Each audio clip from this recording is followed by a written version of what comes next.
Hey everyone, this is Liz Brassaw. I'm the Chief Flight Instructor at Thrust Flight, and today we're going to talk about common ways you could fail your instrument check ride. Definitely things you want to avoid. As I think about students who've recently gone through instrument training and were not successful on check ride day, there's a couple of trends that we notice. The first one is they've forgotten the basics. When you first start instrument training, you learn VOR navigation, which you probably learned as a private pilot, but most of us fly GPS more often. So in instrument training, you're really building up that basic skill. You learn flying under the foggles and how to control the airplane without outside reference, since now that's the big change. And then you quickly progress into flying the hard stuff, right? Holds, approaches, the emergency procedures. So as students move into actual check ride day, often it's been too long since they've practiced those basic skills. They've used them in advanced maneuvers like instrument approaches or holding procedures. But when the examiner says, all right, let's start by tuning in this VOR and flying on this radial, the student's like, oh my gosh, I haven't done that in a while. From those instructions, truly they have done it because they've been flying instrument approaches, right? But if they don't have the published plate in front of them, sometimes your mind goes blank and you're like, well, this is not what my instructor and I have been practicing on my most recent flights, right? Anyways, that's something that I definitely have seen multiple applicants be underprepared on check ride day, is those really simple instructions like flying to or from a VOR, or really basic instruction from ATC, because they've been focusing on the hard stuff. So you can't forget the basics, the beginning steps as you progress towards your instrument check ride. I see the same thing in the ground portion or the oral portion of the check ride. We've had students who go through all their instrument training, they now are at check ride day, and the examiner asks something like, what's TAS on your navlog, or what's true airspeed? And the student's like, I haven't had to think about the definition of true airspeed since, years ago or months ago, depending on when their private pilot was. And so because the examiner returned to something so basic, the student has felt thrown off their game and maybe is unable to field some of those questions, and we find some deficiencies, like maybe this instrument student now doesn't remember the difference between pressure altitude and density altitude, or some of the more basic, we'll call them private pilot knowledge items. So your instructor could take for granted that you know some of these things because you're a licensed private pilot, right? You already hold that certificate. But the problem is the examiner doesn't take that for granted. So depending on how they phrase the questions, what areas they choose to focus on could get into some of those basic items that you haven't looked at in a while.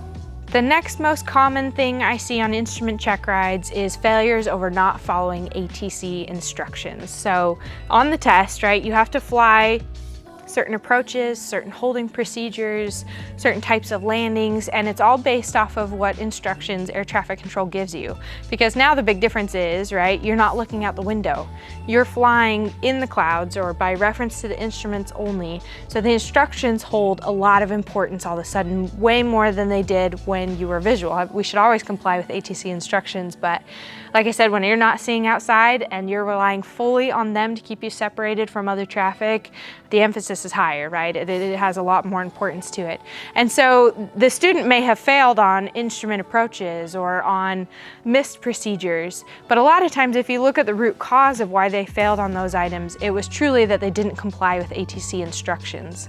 Your examiner typically simulates being air traffic control, and so they'll give you all these instructions and they expect you to comply with them and fly in accordance with the instruction given. But if you fail to, right, then it's not going to be a passing day, unfortunately. So this could be anything from they're simulating lost communication procedures and you're trying to figure out how best to stay legal on the way in, right? What should I be doing with my cleared route or my cleared altitude now that we can't talk to each other anymore? Or maybe it's an approach clearance. They give you instructions to head to an initial approach fix or an intermediate fix, and you have to decipher how to actionably fly those instructions given, because the wording can be fairly close but with small differences and mean two different things for the actual action the pilot is supposed to do.